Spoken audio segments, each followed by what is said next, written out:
అండి ఇవాళ నేను మునక్కాయ చారు పెట్టుకుంటున్నాను. ఇదిగోండి మునక్కాయలు, పెద్ద ఉల్లిపాయలు, పచ్చిమిరపకాయలు కట్ చేసి పెట్టుకున్నాను. మునక్కాయలు ఈ సైజు ముక్క కట్ చేసి పెట్టుకున్నానండి. ఇదిగో తర్వాత చింతపండు నీళ్ళండి.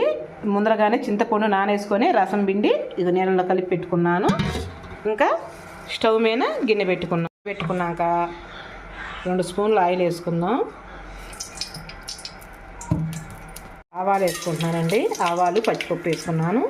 తర్వాత ఇదిగో ఎండుమిరపకాయ, కరివేపాకు వేసుకున్నాను. కొంచెం తిప్పుకున్నాము.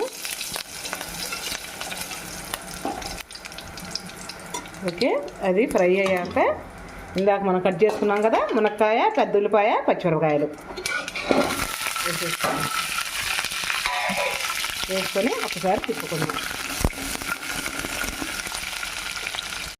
ఇదండి ఇవి కొంచెం ఫ్రై అయినాయి కదా, వీటిలోకి చింతపండు గుజ్జు తీసి పెట్టుకున్నాం కదా నీళ్ళు, అవి కూడా వీటిలో పోసేసుకుందాం.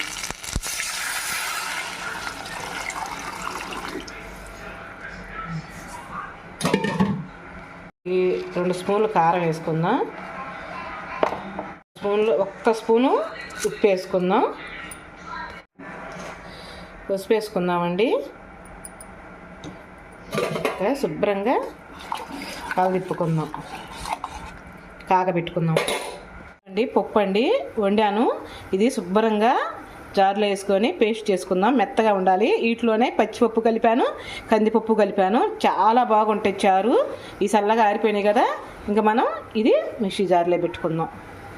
పప్పు ఇలా ఉంటే చాలు, మెత్తగా ఉంది చూసారా.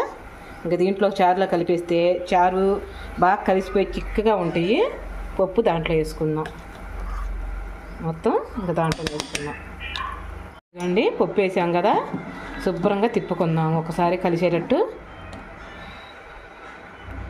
కలవలేదు ఇంకా పప్పు, కలిసిపోతుంది, ఇబ్బంది అయితే ఉండదు.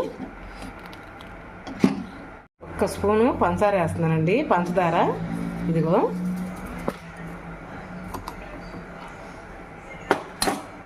ఒక్క స్పూను నేను ఇంట్లోనే రసం అదేనండి మామూలుగా సాంబార్లో వేస్తారు చూడండి, ఆ పొడి తయారు చేసుకున్నాను. అది కూడా దీని మీద వేసుకుందాము. 1 స్పూన్ వేస్తున్నాను, అది కూడా మరింత వేయట్లేదు. ఒకసారి గరిటె పెట్టి తిప్పుకుందామండి. కలిసిపోయింది. బాగా కాగబెట్టుకుందాం. మునక్కాయ ఉడికిందాక చాలు కుందామండి. మళ్ళీ ఇంకొకసారి పొంగిపోకుండా చూసుకోండి. పొంగిపోతుంటాయి, పైకి పొంగకుండా చూసుకోవాలి. అసలు మునక్కాయ చారు అంటే చారేనండి. అసలు బుల్లె ఉంటాయి ఆ టేస్ట్. బాబా, ఒక్క ముద్ద తినేవాళ్ళు 4 ముద్దలు ఎగస్ట్రానే తింటారు, అంత రుచిగా ఉంటాయి. ఇవి బాగా కాగబెట్టుకుందాం. మునక్కాయ చారు అంతవరకు వచ్చినా చూసుకుందామండి. కమ్మనే వాసన వస్తూ, ఇది చూడండి ఎంత చిక్కగా ఉన్నాయో, మంచి స్మెల్ వస్తూ, నిజంగా అండి చాలా బాగుంటాయి. అసలు అందుట్లో ఈ మునక్కాయలు ఉంటేనే ఆ చారుకి ఆ ఫ్లేవర్ ఇస్తాయండి. మునక్కాయ కూడా ఉడికిందండి బాగా.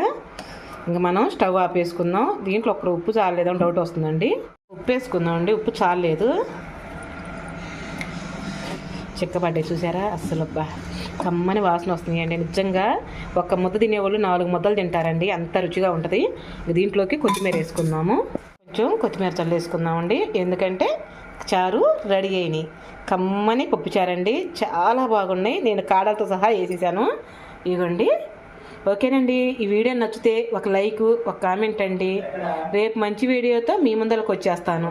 అంతవరకు బాయ్ అండి.